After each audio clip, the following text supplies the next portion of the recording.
dance with me. Welcome to Read My Lips Radio, a lively hour of unscripted conversations with savvy creatives. Producer and host, akaRadioRed, asks novelists, artists, photographers, designers, comedians, actors, musicians, composers, screenwriters, directors, and technology innovators about their creative passion, inspirational muses, and how they create. Ooh, how those lips can talk.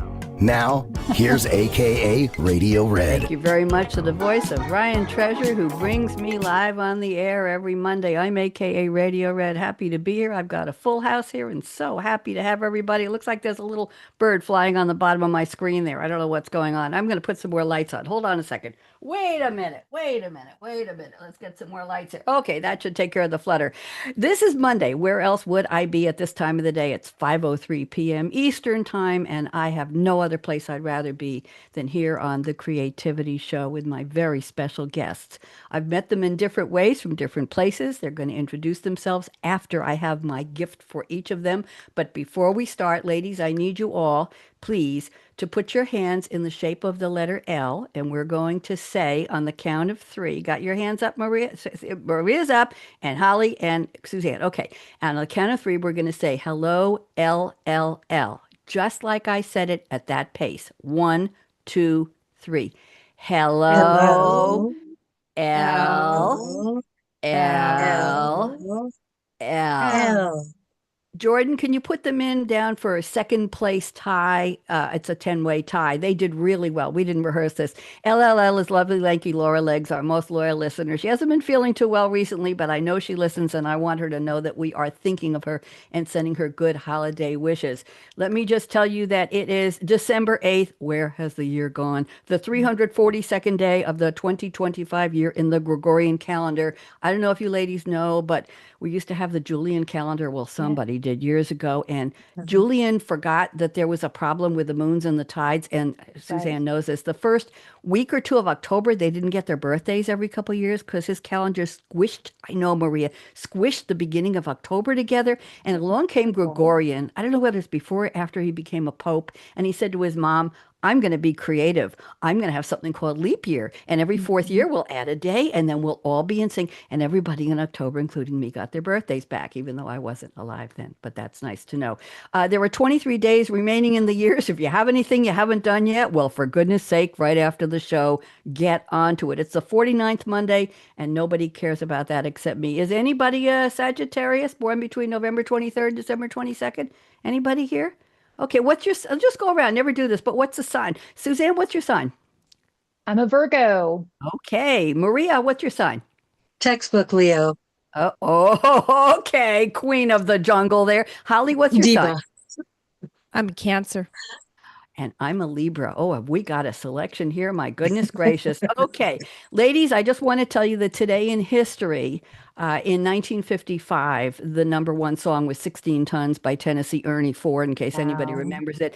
In 1995, Mariah Carey and Boyz II Men were singing One Sweet Day. And in 2015, on this day, Adele's Hello was the number one song. And I always cry when I hear that. Today, actress Terry Hatcher is having her 61st birthday. Lois Lane on Lois and Clark, The New Adventures of Superman. And she was Susan Mayer on Desperate Housewives. Who can forget that? Kim Basinger is 72 today. The Bond girl, Domino Patacci, with Sean Connery in James Bond, Never Say Never Again. And she was in Tim Burton's Batman in 1989. And R.I.P., one of the greats in entertainment, Sammy Davis Jr. was born today in 1925. We'll just leave that alone. And I have a quick shout out to a young man named Xander Budnick. And why? Holly's saying, why are we doing a shout out to? I know, Holly, well, I'm going to tell you, he's 36 today and he's a YouTube star. And I wouldn't even imagine any of you could guess how many views he's had of his videos. He's had 191 million views. 191, not a billion. I had somebody with a billion last week. He posts travel and adventure. He goes hiking, camping, canoeing, and staying overnight in the forest, sometimes in no tent at 20 below. Holly, there's an inspiration for you because I know you understand those numbers. So happy birthday to Xander. Okay, ladies, I have my opening now, and I have a little gift for each of you. So listen up when I call your name. Just smile and wave and just feel good, I hope. Okay, welcome to the Creativity Show where stories ignite akaRadioRed, and her Scarlett Mic live streaming bright. I have enough lights on now. The Kaleidoscope of Creativity. One of you know why I picked that name for. She's blushing. Take center stage, that's you, Suzanne, where wonder and wisdom are turning the page. Maria Roncari, wave hello. Suzanne Ann Smith, wave hello. And Holly B. Gutwillinger, say hello. They're all here sharing paths where creativity became crystal clear. I'm all choked up. With insight and passion and imagination anew, an inspiring hour we're bringing to you. And Maria, you're up first, and here's my gift for you. From Connecticut's coast, where her bright story starts, Maria grew up loving English, the stage, and the arts. Arizona to eastern states shaped her voice and her view, as entertainment's path called her boldly Maria, Maria, and true. Her memoir, Ollie's Gift, speaks from a 9-year-old's heart in 1958 Alabama, where harsh truths tore her apart. Her father said, before you judge, remember each story, a message Maria carries in kaleidoscopic glory.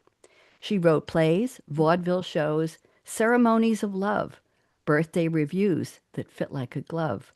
A creative with no limits, adventure as her guide, Maria teaches wisdom vintage to help children thrive with pride. Maria, welcome. I hope you enjoyed that. Thank you so much. You're welcome very much. And Suzanne is next. From a 50-acre Texas farm where hard work shaped her days, Suzanne learned patience and purpose in sunlit cattle tending ways. Raised by educator parents with 3 sisters by her side, dinner talks on world issues helped her wisdom be amplified. Books were her playground. Anne, Nancy Drew, and more. Plays with Sister Emily opened imagination's door. As Charlotte on stage, Suzanne found her brave new voice, and debate team sharpened her. See all sides, her choice. A prodigy at 15 at Texas Academy, she thrived.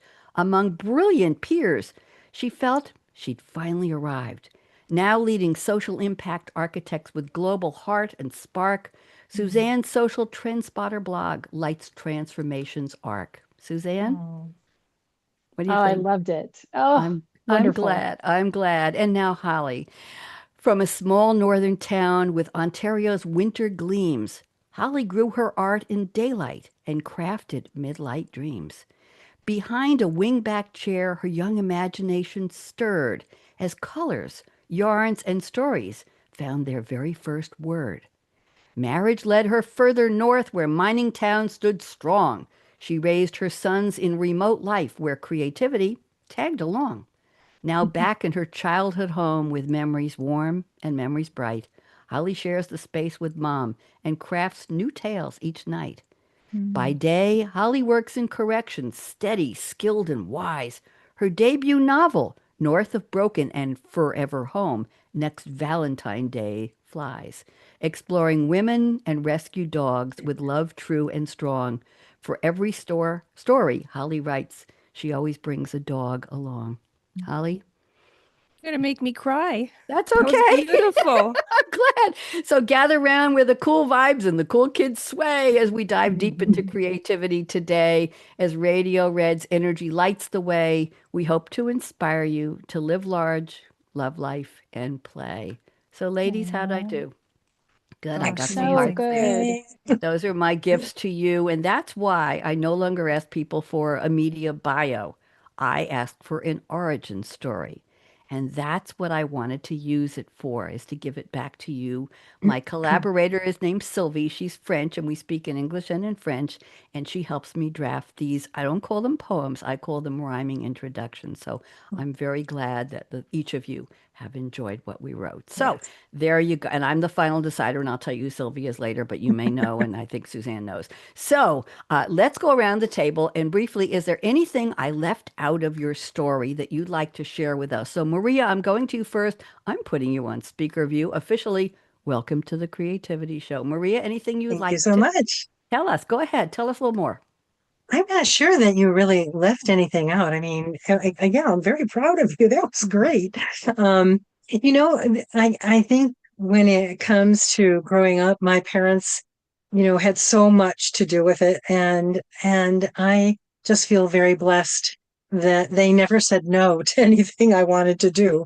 It was, if you want to be a garbage person, okay, go ahead. But whatever I started, I had to finish. That was it. And to this day, I'm really happy because a lot of people don't do that any longer.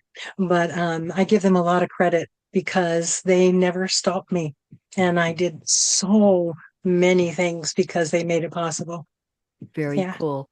Nice to give credit to our families. I've been Yeah. looking back. I meet so many interesting people like the three of you on this show and on my, I have 5 series right now and on my other shows, but this is the most up close and personal one. And I'm trying to think if there's anything, any lesson my parents tried to instill in me, and I can't find a specific lesson other than Oh. be kind and study hard and come to dinner and show up and just smile and be there. And that Mhm. was it. I don't think they ever said no either. Yeah. I don't think so, but it wasn't stated. It was just there. And yeah, anyway, wonderful family. I'm happy to meet you, Maria. Let's put Thank you. Suzanne and Smith up. Suzanne, tell us a little bit more about yourself, please. Before I do, don't you like my red lipstick? I did it just for you. I'm very flattered. I'm very honored. Radio red. I had to Very, do it. very, very, very pretty. Go ahead. You're The on speaker. Go ahead. the other thing I would just say is I'd be remiss if I didn't talk about my students because not only have I learned a lot from other people, I stand on the shoulders of giants. I was taught, as you said, at the Texas Academy of Math and Science. I got my undergrad at UT Austin, where I now teach. And then also I went and got my MBA at Duke. And so I learned entrepreneurship and innovation and creativity from really the best of the best. But my current teachers are my students. I actually come from a long line of professors and educators, and I call them my fountain of youth because they keep me young. I think they do a good job of that. And they keep me relevant. And so I learn just as much from them as they do from me. And so just know that I'm a professor and that I love teaching, but I love hearing from other people as well. I love that. The fountain of youth. That's very creative the way you Mhm. put that. It's true. It's true. And yes, I won't make any comment. We're not talking about age or ageism or youth or anything else, but very, very interesting. Specifically, what do you teach, Suzanne? So I teach social entrepreneurship, corporate social responsibility, and ethical leadership. What is social Oof. entrepreneurship? How would just a brief definition, a sentence So, or two? so social entrepreneurship is thinking about social issues in a much larger way and working at the intersection of business, nonprofit, and government to really figure out how we're going to achieve large scale social change. And so it could be poverty, workforce, and it's basically taking entrepreneurship tools from the business place and bringing them into government and nonprofit. Bravo. Thank you very much. Good to know you. Yeah. Okay, keep up the fight. I was going to say, keep up the good work. There we go. And Holly B. Gutwillinger. I did not meet Holly at the summit, which is where Publicity Summit. I met Suzanne and I met Maria. Holly comes to Mhm. me through an excellent professional contact. His name is Mickey Mickelson, and he's the owner of Creative Edge PR based in Canada. And I said, I have a gap in my panel on this show. Mhm. Who've you got? And he said, have I got a new author for you? Mhm. And Holly said, yes. And that was about 12 days ago. And Wow. here she is. So, Holly, delighted to meet you. And I'm putting you on speaker view. Why don't you tell us a little more and tell us what the temperature is and where you are? Go ahead. Well, it's very cold. It's -20 without the wind chill factor. I don't know why they add that, but I Yeah. too speak French. And I followed my husband when I was just a young mom. We had our first son and we went to the most remote places in Canada for mining, of course. And my creativity has followed me everywhere I've gone. But what I've noticed is the shift in my creativity. I used to do it for accolades, for approval. Now I can finally say I create for fun, I create for Mhm. me and for just my well being. And so we moved back here full circle to take care of our parents, of course. And we've lost a few, but my mother lives with us and we have our dogs here. My two boys are grown and gone and they're off living their great lives. And yeah, I love a simple, quiet life, but creativity is definitely taking a new spin for me. There you go. Thank you. I'm Wow. hearing a lot of family weaving in and out of what we're talking about. And Suzanne, your students sound like they're your Mhm. family, your extended family. Very, very, very interesting. Thank you, ladies. Let's go to the part of the show where I have asked each of you to please send me a fictional quote from a character. Oh, Suzanne's rubbing her hands there. Okay, lady, hold on. Down, down, girl. From a movie or a TV series or a song lyric, and you're going to relate it. And I have three doozies from the three of you. You're going to relate it to your own creativity in your own words, just a couple minutes. So we have a nice round table here. So I'm going first to Maria, and Maria has quoted Mame Dennis, played by Rosalind Russell. We are going back in time. The play and the movie were called Auntie Mame. It was a 1956 Broadway play and a 1958, Maria, I did my homework, Technorama Technicolor comedy Mhm. film. There was something called Technorama. Wow. Auntie Mame is based on the 1955 novel by Edward Everett Tanner III. He went by the pseudonym Patrick Dennis. Very, very interesting. Roz Russell was a big time movie star, and she starred in the play and the film. There was a different, I'll read the quote in a second, but there were two versions. One was in the stage play, and they changed it slightly for the Yeah. movie. But let me see here. Patrick Dennis, orphaned in 1928 when his father Edwin dies unexpectedly, is placed in care of his aunt. I'm saying that the grand way, aunt, Mame Dennis in Manhattan. She's flamboyant, she's exuberant, she loves parties, she loves free-spirited friends, and she hangs around with some drunk actresses and somebody who does nude exercises in his classes. I don't think you do that, Suzanne. We're not asking. And then there's a book publisher, and everybody is just all mixed up. And there's a bank trustee named Dwight Babcock who says, "Oh, you can't have this terrible influence on this young boy. I'm sending him to boarding school, blah, blah, blah, blah, blah." Anyway, it was a huge hit and a great memory. So the quote Maria has selected, here's the original quote, was "Life is a banquet, and most poor sons of bitches are starving to death." But it was changed. I'm only Yeah. reading the politer one is "Life is a banquet, and most poor suckers are I guess they thought the movie audiences weren't as broad-minded as the Manhattan theater audiences. Most poor suckers are starving to death. So Maria, why don't you help us out here and tell us what this has to do with your creativity? Go ahead. I'm putting you back Okay. on speaker view. Go. Well, I really like the first version better, but I thought that with, public, I better be a little less sassy. Again, it goes back to really this time, my mom, when each of my parents turned 75, I wrote a little review show for them. And, family were doing some of the numbers, and some of my professional friends were. But for each of them, I chose a movie, a musical that I loved. And for my mom, it was Auntie Mame. Everyone loved her. I mean, she could make friends in the grocery store checkout line, forever friends. But both my parents, my entire life, they were so loving and giving to everyone, and they never said no to anything that they wanted to do. And my mother, she used to, when I was having a hard time with something, we'd sit together and she'd say, if you don't wake up dead, you might as well get on with it. So that, so, so that led me to believe that, that saying was something that my parents lived by. They made life a banquet, for so many people. And the thought of waking up every day and looking at life as though there was going to be a banquet table just waiting for you to take your seat there and do whatever. And it made life limitless. So I that's how it like affected my that. creativity. I like that. That's almost an alternate to Carpe Diem, seize the day, boys. Remember Yeah. Robin Williams Yeah.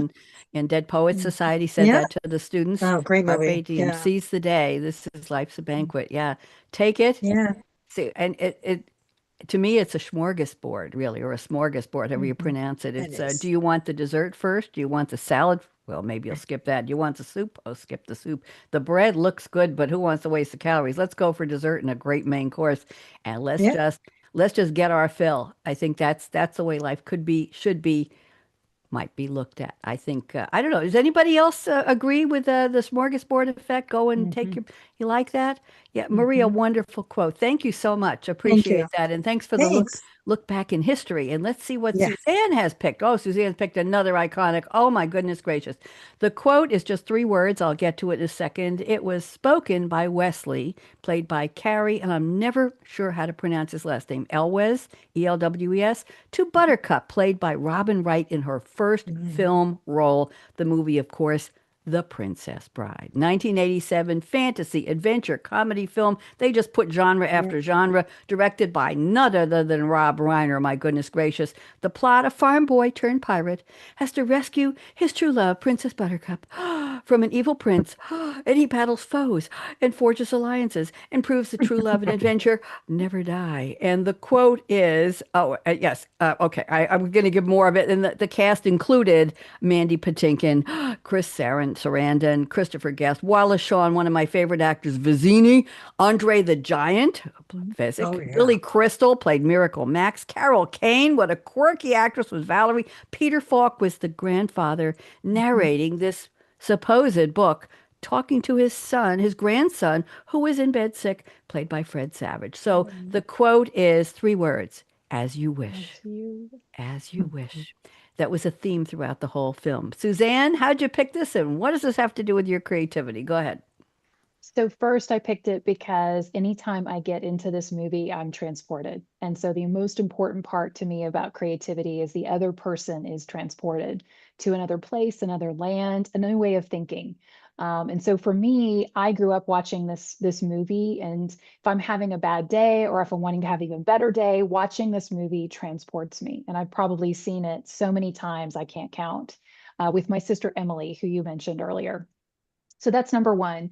And then number two, I use As You Wish as kind of a touchstone for my class, Social Entrepreneurship. And I introduced the group to kind of what that means. But essentially, as a social entrepreneur, you really want to think about the other person. So As You Wish is really creativity starts in service to someone else.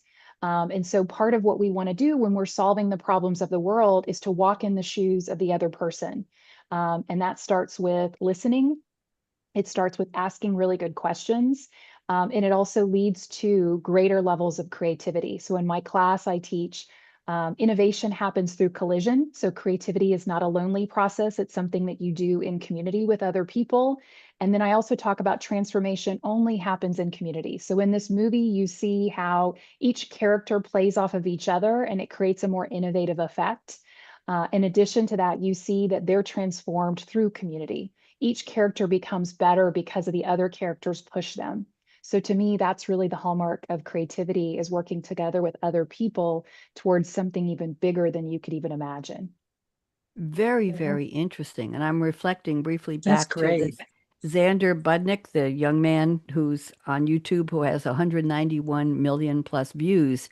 Obviously, he's creating something that resonated with a humongous community of people who want to see that. What does that tell us, Suzanne? Tells us people want adventure, maybe Hmm. vicarious, right? He's Hmm. out there in the woods and he does some minus 20 below and he without a tent. He's got one of his videos with 10 million views and he's camping and he's hiking. People want to see that. So he's created a community of people who can experience that through him and his YouTube videos. Am I Professor Smith? Am I doing this right? Tell me. A plus plus. Thank you very much. Susie, Holly, you wanted to say something. Thought about it? No, Anything? I was just A plus plus. I mean, and well, and actually, I think you're right. People want to live vicariously through others because who wants to go camp in a tent at minus 20? I can barely get from the garage to the house. Oh, lady, you Yeah. said that so beautifully. Let me see if I can hold on. Let me see if I've got the sound effects up here. Let's see. We've got one here. Thank you very much. I have a whole collection, but I don't usually play them on the show. Thank you, Holly. That was great. Okay.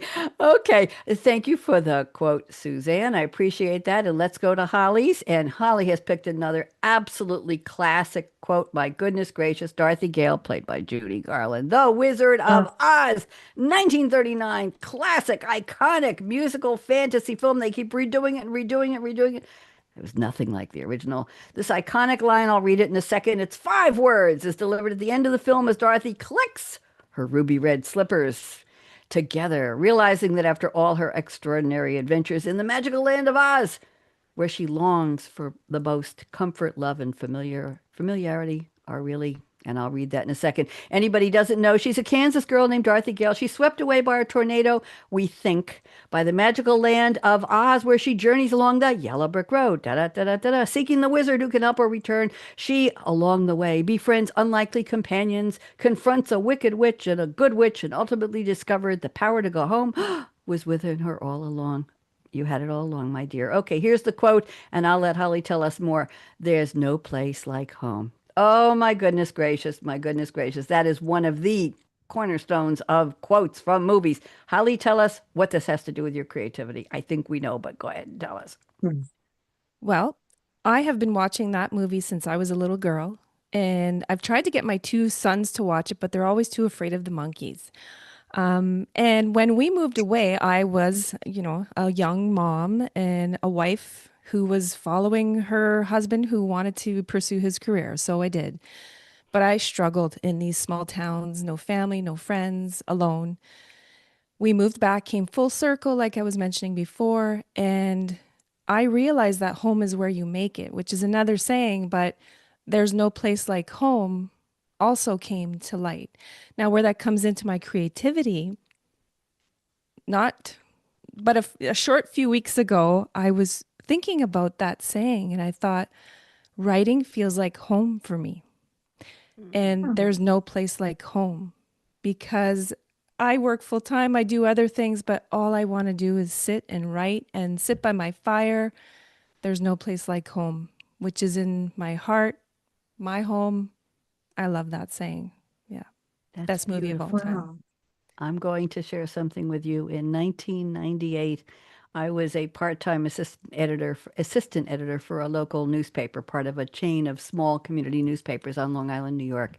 And my dad had passed away about 2 years before, and my mom decided she didn't need the big house anymore, and she was putting it for sale. And I was bereft because I had grown up there, and I had all my memories on that block with those people and the school nearby, and it was my world. That was what I knew. Even though I was grown up, I still knew that world. And I said to her, "Where will my home be?" And my mom said, "Your home is wherever I am." Aw.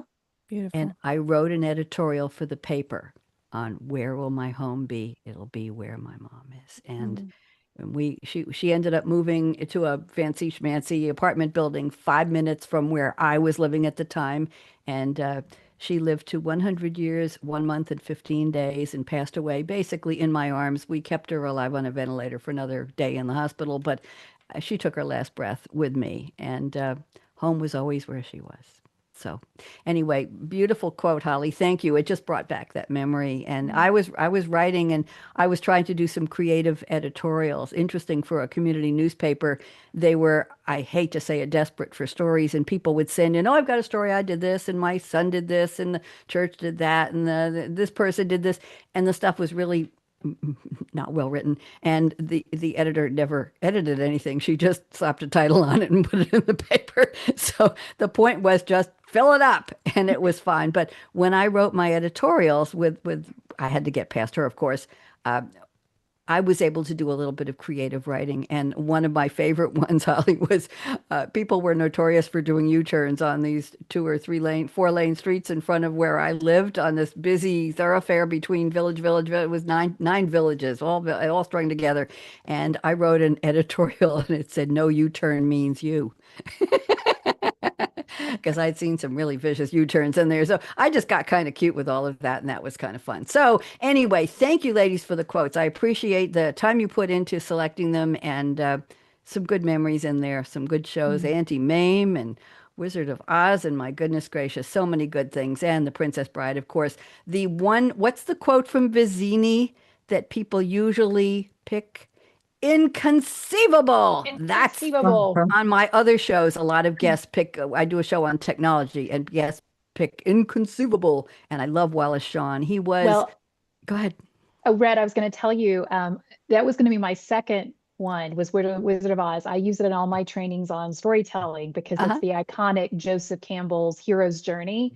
But Yep. the Glinda iconic line, which is "You've had the power all along, my dear. You just had to learn it for yourself," is Yep. Oprah's favorite movie line. So fast fact. Really? And do you know that I have it in my list of quotes? Mandy Moore did that in Rapunzel. I thought no, I have a different quote from her. I'll read it at the end, but I thought she had voiced that one as well. Okay, let's move on before I get too confusing here. I'm going to go to your creativity statements, and I picked one from each of you, one or more. I'm going to read the statement. You don't have to find it. Don't go scrounging for it because you sent it a while ago. And I'd like you to unpack it, like they say on the news. Take a couple, 2, 3 minutes, and then I'm going to go around the table. So, Maria, I'll start with yours, and then we'll see. I love that fire behind you, Holly. That looks so nice and warm. Oh, my goodness. Then we'll see if after Maria's done, if Suzanne and Holly have anything to say, if it resonates with you in any way. So here is the quote. This is interesting. And I will tell you, Maria, I have to find a different name for the episode of the show every week. And this is let's see, I have one more to go before the end of the year, maybe two. I think this is the 47th show this year. So I've had to come up with 47, the something of creativity. And I looked at what you had sent me, and kaleidoscope is a word, and we're going to talk about that in a second. So I decided to call it the Kaleidoscope of Creativity in your honor, and I think in all of your honor. So I'm picking statement number 2 from Maria, and she says, having kaleidoscopic creativity has taken me on a writer's odyssey. I've written performing arts shows with curriculum, vaudeville, radio shows, love story, marriage ceremonies, reviews for each of my parents' 75th birthdays, and more. Now I'm following through with the call to action in her book, Ollie's Gift.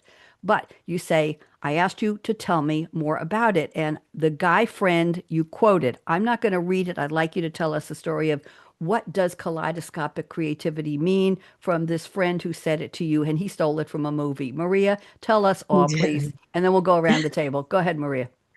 Okay, well, it happened. I think we were at a diner, and I was telling him about something I had an idea to do and was excited about it. And he just kind of sighed and he said, You know, you're so boundaryless. He said, You're like hanging with you is like being a front row seat with the greatest show on earth. So I gave him a smack because I thought it was an insult, but it was really from a movie. So when he explained that, he said, You never see anything as not possible. He said, every time you come up with an idea or, someone says something, I can see your mind working. He said, but you don't see any boundaries. You're boundaryless. And I decided that, looking back at everything, I guess he's right. I never did. And again, it goes back to my parents. Nothing was impossible. So I look at as having, and I'm excited to say, kaleidoscopic creativity. It's not boundaryless, it's limitless. And that's the way I feel about everything I write, and pretty much everything I do. Thank you very much. Let's go around the table. And ladies, can you have anything you want to say? Suzanne or Holly, can you Yeah, relate to know about Suzanne the, first? the Go. thing that I thought about, and I mentioned this to Radio Red, is my grandmother used to say that we're a patchwork quilt of everybody we've ever met. And so everybody's quilt looks very different. And so immediately when you brought that up, that was the thing that came to me, is that we are these just patterns and different things. And that's the beauty of who we are as individuals. So as a result, we're all going to create something different because of our lifetime of experiences. Yeah, my dad used to say, he said that before you judge them, walk a mile in their shoes. But he ended that sentence always with, everyone has a story. And that's what I kind of live by now, that everyone does have a story. And there's so many to tell. I mean, with a bazillion people in the world. Think of Mhm. all the stories. So, yeah. Absolutely. Suzanne, Holly, anything you'd like to add to that about I would. kaleidoscope? Yeah, go. Yeah, I do. I love that. A kaleidoscope of creativity. I heard a saying this week, get comfortable with the uncomfortable. Mm. Mhm. And so to not have boundaries and to just get comfortable with the uncomfortable. So I like that. That resonates well with me. And I think I'm going to take that statement and run Yeah, with it. good. And so thank you for Very bringing that nice. up. See, we get inspired around here. By the way, Suzanne, that was what I was going to pick from your creativity statement for your next. So I have another one outlined, but I've been telling people for years and years before I met you and before this show that to me, each of us is a special kind of a quilt. Mhm. And each square is an experience in our life that's uniquely ours, and no two quilts like a Mhm. fingerprint. No Mhm. two quilts are exactly alike. I've been saying Mhm. that for decades and decades, so I'm happy to see that it came up in yours. It's important to know, and there's an Oscar Wilde quote somebody quoted on my show recently: "Be yourself. Everyone else is already taken." It- as they say in French, I ain't it love the that. truth? Ain't it the truth? There you Yeah. go. So I'm going to Yeah. pick something. Thank you, Maria. That was lovely. And and Yes, also, how many of you have a kaleidoscope? Do you have a kaleidoscope you I look do. through? You I do? do. Mhm. Holly, we have to get a kaleidoscope for you, dear. Yeah. I'm going to tell Mickey to buy one for you, Mickey, your press agent. Yeah, I have a metal one. I don't know. Somebody gave it to me as a gift. I think it's got a little hole in the top, and you just turn it a little, and the little glass. There's not a lot of space in there, but it's magnified, and the little glass pieces, the chips of different colors, move around, and every time you look, it's different. The boundary is the scope, but inside the Is creative, limitless. it's endless. Yes, it's infinite, I think, in Mhm. how many Mhm. possibilities there are. And that's another interpretation of kaleidoscopic. It's limitless and infinite, even if there is something around it guarding it. I'm going to go that direction. Okay, Suzanne, before I get too philosophical here, let's go to Suzanne, and I'm going to go to your statement number 2. You say, my grandfather was an outdoorsman. Like Mhm. him, I relish being in nature. I'm sure Holly can resonate with this Yes. and feel my imagination is most on fire. Holly's got the fire outside. It doesn't matter how tough the problem is I'm solving. I take a break, go for a walk, and ideas come to me. Okay. Suzanne, why don't you give us a little more about this, please? Yeah, absolutely. So, as you guys know, I also do research. And one of the things that I think my students are most interested in is the fact that most creativity is not happening at a keyboard or happening at a desk. And so, Mhm. as you look at the people who are the innovators, so if you like look at Isaacson's book, The Innovators, every great idea that these innovators came up with, from Thomas Edison to Steve Jobs to Einstein, they were always stuck, and then they went out in nature and they went for a bike ride or they went for a walk, and then for whatever reason that idea finally came to them. So from the consciousness to the unconsciousness, you have that ability. So I've just always believed that if I ever get stuck, if I go out in nature and spend some time, the fresh air, the change of perspective, even just the wind kind of slowly kind of grazing my face, I will have some of the biggest eureka moments. And sometimes the thing that I need to get solved gets solved. And sometimes I come up with a brand new idea that comes to me through the interaction with nature. So it is just part of who I am. I jokingly say I'm a little bit country and I'm a little bit rock and roll. And so that little bit of country sometimes, even though I spend most of my time in urban settings, it just brings me alive. And so I love nature. And yes, I'd love, Holly, to hear your perspective on that because obviously you're Yeah. in nature all the time. Yeah. Thank you, Suzanne. Holly, thoughts? Yes, I couldn't agree with you more because most of my ideas come to me when I'm running or more walking, running these days, but they just download. And I usually have to stop and either take note on my phone, but especially when I'm out with my dogs in the woods. Incredible. The lines that come through when I'm on those walks, I couldn't agree with you more. There you go. Opens up the mind, Mhm. opportunities, sensory experiences. Mhm. Maria, anything about nature for you? Anything you Yeah, do? for me, it's the ocean. We used to go to the Oh, shore every summer, and there was this huge rock that we all took our lives in our hands when we tried to get on it. But you could sit there and it was just the way the ocean was moving and the way people were reacting to everything that was going on around them. And then if a storm was coming in, it was like phenomenal. But it brought up all these images and it felt like it made you wide open, that you could absorb everything that was happening. So yeah, for me, it's the ocean, a fire sign. All the structures are gone, right? There's Mhm. nothing around. It's Mhm. just you and Nothing there. it's vast. It's vast. Mhm. Okay, thank you very much. That was lovely, Suzanne. Let me go to Holly. And Holly, I've got two statements I'm going to read, combined number one and number four. I like them both. And we've got about 15 minutes left, plenty of time. So Holly says, I create wonky drawings and pluck words from my heart to make up love stories that always include a dog. And she also says, and you mentioned this in the beginning, the old version of me produced products to feel accomplished. But this new and improved version, oh, come on. How could you improve on how wonderful you were before, Holly? Come on. I'll just say refreshed version or current version, I'm complimenting you, creates for purpose and to clear my mind, no longer striving for perfection. So let's go to the wonky drawings, plucking words from your heart, and making up love stories that include a dog. Could you give us a little scenario here? I think we'd love to hear it. Well, with this new project I'm working on, I consider it my love letter to my dogs. And the dedication will be to them, not to humans, because without them, I would have never, I would not even be sitting in this chair. So I think it all started with that poem that downloaded to me about my dog, and that's why I credit that to them.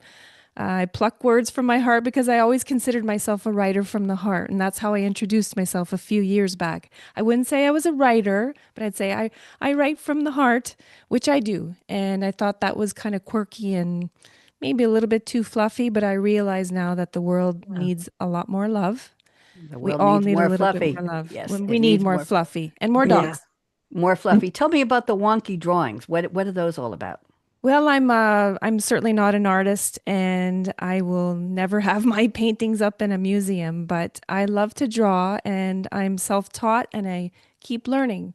But when I used to try to do things, I'd be so hard on myself, the inner critic, self-sabotage, all that stuff. And now, I don't know, I just draw for fun and we'll see where it takes me. There you Never go. thought I'd be writing either, so here we go. I Yeah. have over 300 paintings in my house, and Wow. I started painting because I bought an art kit on sale at Michael's when I was living in North Carolina, and I stuck it in the closet for 6 months to a year, and I discovered it one day, and I said, "What in the heck did I do? What was I thinking?" And I looked at it and I said, "Not for me," and I put it away. And a couple months later, I opened it again. I said, "Wow, there's some pencils in here, and there's some watercolors and some brushes and some paper and one little thin canvas and a book on how to do all this stuff. What if?" And before I knew it, I was doing 3 to 5 paintings every weekend. And my Uh-huh. kitchen was great big open kitchen with a huge center island and right across from the kitchen sink. So I can make all the mess I want on the counter and then go across and just turn the other way and clean everything up. And when I moved here to Tennessee, there were boxes and boxes and boxes. I have no idea what it cost me to move them, but I just opened boxes. There were like 20 canvases of all sizes in there. They're on the floor here. They're on walls. They're in the garage. They're in front of the TV. They're on the floor in my office. They're on 2 walls of my office. So, and I'm never going to be exhibited in a museum or gallery, Holly. But they're just, I even painted one as cold as it was. I don't have a heated, it used to be the sunroom here and it's an attachment to the house. I went out there in the bitter cold the other day and I just started making a painting. I haven't done anything all summer because it was too hot. There's no air conditioning in there either. And I felt so good. I felt so happy putting colors on a Mhm. canvas and using, you know what balloon kisses are? Ladies, have you ever done? You put little dots of paint, little drops of different color around a canvas, and then you take a balloon, you fill it with water just a little bit and knot it up, and then the balloon becomes almost its own way of a brush, if you will, and you just plop it into the color. If you have a layered of blue and white and yellow and green, and just Oh, gently, and cool. it makes the most gorgeous flowers. And I did Uh-huh. this in blue and red and black and white all over this canvas. And then I put a couple of little, I have little, I bought, it's colored. shattered glass. They make glass and they color it, and you can buy it in bags on Amazon and art sites. And I took a little tweezers and put little pink, little tiny pieces of glass that have their its old mirror, and you just drop it in. And I have to go out and see it afterwards. So, Holly, I agree. Just do it for yourself. It's just Yep. so much fun. Ladies, anything around the table you want to, Maria or Suzanne, anything you want to comment on Holly? Holly, I would just tell you, I am a recovering perfectionist too. And I think one of my favorite books is The Gifts of Imperfection by Brene Brown. And it kind of Mm-hmm. broke me of that habit and kind of the reason behind the perfectionism. But what I teach in my class is I talk about the fact that all ideas are great ideas, not all ideas are viable ideas. And so Ah, teaching them the beauty of the process of the brainstorming process, and we call that diverging. And then the converging part, which is like, what idea do I now need to pursue? Like, what's the best idea for me in this moment that is a viable idea? And so I just love where you're going with this, because I think people think creativity is just this process where you only diverge, but the reality is you've got to converge and choose a couple of things that you can then do with excellence. And so I love where you're going with that. very Awesome. nicely put. Maria, anything Yeah. you want to say?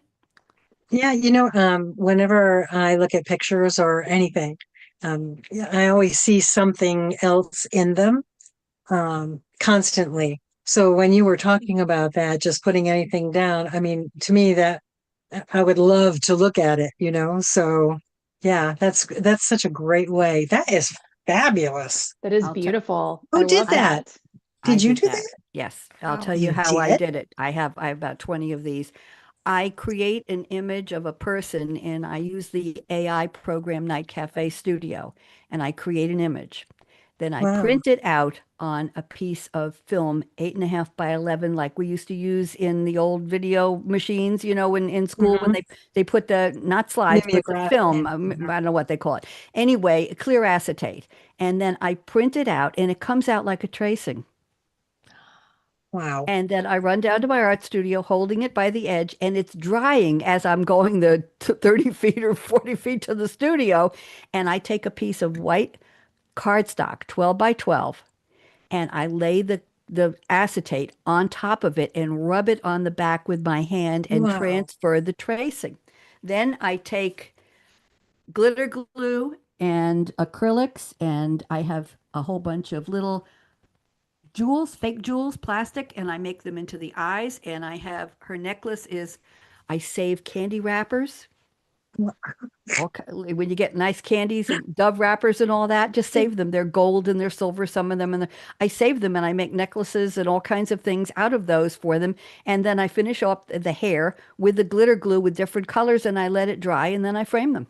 And I have about 20 of these, men and women, and I call these my AI enhanced art because I gave the program the the specs, the dream, the imagination of what I wanted the person to look like, and then I create what the person actually looks like coming to life from the tracing.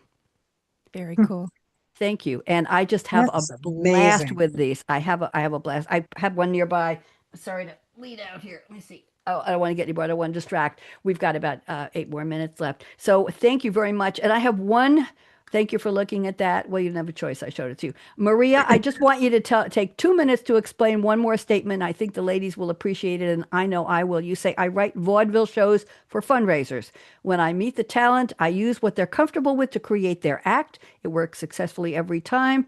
First, all school performing arts program, small school, 300 students were written as a vaudeville show. K to 12, K to 2 students performed March of the Tin Soldiers when they sang Toyland.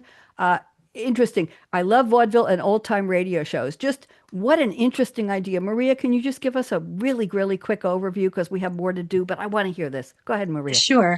Yeah, I mean, it's really hard when you're working with children when they have to audition or something. You don't want to say no to anyone. And I think that's wrong. There's always something you can make happen. And the very first time I worked with a group of kids in school, the sixth graders were the oldest, and this one girl was tone deaf. She had a club foot, and she said, I don't belong anywhere. And I said, oh, that's silly. Tell me something that everyone says you do so well. Oh, So she told me that she is a great gift wrapper. I said, there it is. mm, There's our skit. And I made her a 1950s mother, homemaker that was going to demonstrate how you wrap a gift, but everything would go wrong. The ribbon went away, but she kept straight as though that was the way. That child who never fit in anywhere got a standing ovation that night. And I knew that between old time radio, because you didn't have to be on camera, you could just read if it was hard to memorize, or vaudeville, that was what I wanted to use for as many kind of shows as I could write. Oh. Thank you. That is an interesting application. Talk about social architect, social impact, Suzanne. She was making an impact with these children, and I'm sure the adults. Yeah, yeah, very. That's like just putting a bunch of stuff on the table and saying, what does your mind tell you you want to do with it? It's like you built a collage for this girl based out of one of her skills, and you just build a character around her. Very, very interesting. We've got about 4.5 minutes left, and I want to read a couple of things to you, ladies. So I have a quote from Anne of Green Gables, chapter 19, and the chapter was called A Concert, a Catastrophe, and a Confession. And the quote is, something just flashes into your mind, so exciting, and you must out with it. If you stop to think it over, you spoil it all. Isn't that cool? Yeah. So somebody just quoted Anne of Green Gables on the show last week, and I decided to put this in my list. Here's the quote from Rapunzel. I had it wrong, from voiced by Mandy Moore in Tangled, 3D computer animated musical adventure fantasy comedy film. My goodness, how could they can't they just figure out what it was? Venture outside your comfort zone. The rewards are worth it. Isn't that what we're all doing? A quote from the Rolling Stones. You can't always get what you want, but if you try sometimes, you'll get what you need. And the Glinda, the Good Witch of the North quote, played by Billy Burke, who just had a birthday. She's been gone years, but her birthday was a couple days ago. You had the power all along, my dear. That's from The Wizard of Oz, again, 1939 film. And a little quote from David Byrne. Remember David Byrne from Talking Heads, the front man? He was a guest on a podcast called How Ideas Happen. And he said, sometimes I have just the title of a song that comes to me, and I write it down. And I go to myself, expand on that. I think there's something there. And I also have in my computer a whole lot of ideas that maybe have a melody, a nonsense word melody, awaiting words. But I need something to start with. It's hard to start from nothing. Nothing. I'll accumulate these very little beginnings. And when I come back, I've got something to build on. And I have a little poem I wrote. I'm part of a poetry group online, and I wrote this acrostic, and I dedicate this to my guests every week in case you didn't hear the show till the end. Suzanne, I hope this is a surprise. I wrote this on July 24th, 2024. The code word, the prompt from the moderator was write a night shift poem, and I chose to write an acrostic, NIGHTSHIFT. And I'll lean in when I read each one. I hope you'll enjoy this. Never, I dedicate this to you, ladies, never quite really at rest. It's the life of a creative, going, gripping, gyrating, growling, groaning, growing, highs and lows flowing on a mental Mobius strip. The days are the nights, are the days again, shifting off and on, into and out of gear, hoping for unique brilliance even once. It's a calling, command, curse, roller coaster. Finding eureka, euphoria amid frustration and fears. Thus is the life of the creative. Wow. So How- That was true. great. Yes. Thank you. Thank you. That's my thought, was and I great. dedicate that to my creatives. We've got about a minute and a half left, so I'm going to go into my closing here. We'll stick around afterwards, ladies, and we'll talk some more. So in 2014, I closed my shows with the top 10 tips for women. I was doing 2014. Was I online by then? I used to be the drive time host on let's see, Mondays and Fridays on AM 1240 WGBB, AM 1240, the oldest AM station with a real studio on Long Island, New York. And I closed with the top 10 tips for women. And the number one tip, I think you'll all get a kick out of this, was 11 years before the movie, and you'll know what I'm talking about. The tip was, aspire to be Barbie. The biatch has everything. Okay. All right. I think I did that when I had at least one woman on the show. Okay, here's the closing. Life is short. Break the rules. Yep. Forgive quickly. I still haven't figured that one out yet. Kiss slowly. Definitely. Love truly. Oh, yes. Laugh uncontrollably. Ladies, laugh with me. 1, 2, 3. Suzanne, my notes are covering you. Were you laughing? Let's do it again. 1, 2, 3. Suzanne, don't hurt yourself. Okay, there we go. And never regret anything that made you smile. Final words. Work like you don't need the money. Dance like no one's watching. When I taught disco, they didn't give me a stage the first time I taught. 250 students showed up in a high school cafeteria that my partner booked me for. He got $5 an hour. I got $2.20 an hour because I was the assistant. And Maria, I told them I wanted equal pay, and they said, "Lady, you got to start your own class. That's all we give the assistants." And it was a Formica tabletop. I'm in high heels. I'm teaching 250 people. I never felt but what legs, and everybody watched. Sing like nobody's listening. I tried not to sing tonight. And love like you've never been hurt. We all have. Let your heart regroup, regrow, settle down, and learn to love again. Money talks, chocolate sings, la. I hope that was on key. And last but not least, I stole this line from somebody years ago. Thank you for turning me on. And let's go with the closing music, and everybody wave. On Read My Lips Radio, producer and host, aka Radio Red, invites you to eavesdrop on her live, unscripted conversations with smart, savvy, creative people as she discovers what makes them tick, where they find their inspiration, when creativity first became their passion, and how their creative process can inspire the rest of us to think out of the box. Enjoy aka Radio Red's always lively, cool conversations with creatives. Oh, how those lips can talk. Thank you very much. And thank you to our engineer getting us on the Voice America Empowerment Channel. And I've gotten us on, we're on LinkedIn, we're on YouTube, we're on Facebook. Ladies, wave goodbye to everybody. And everybody, I will see all of you on my HB2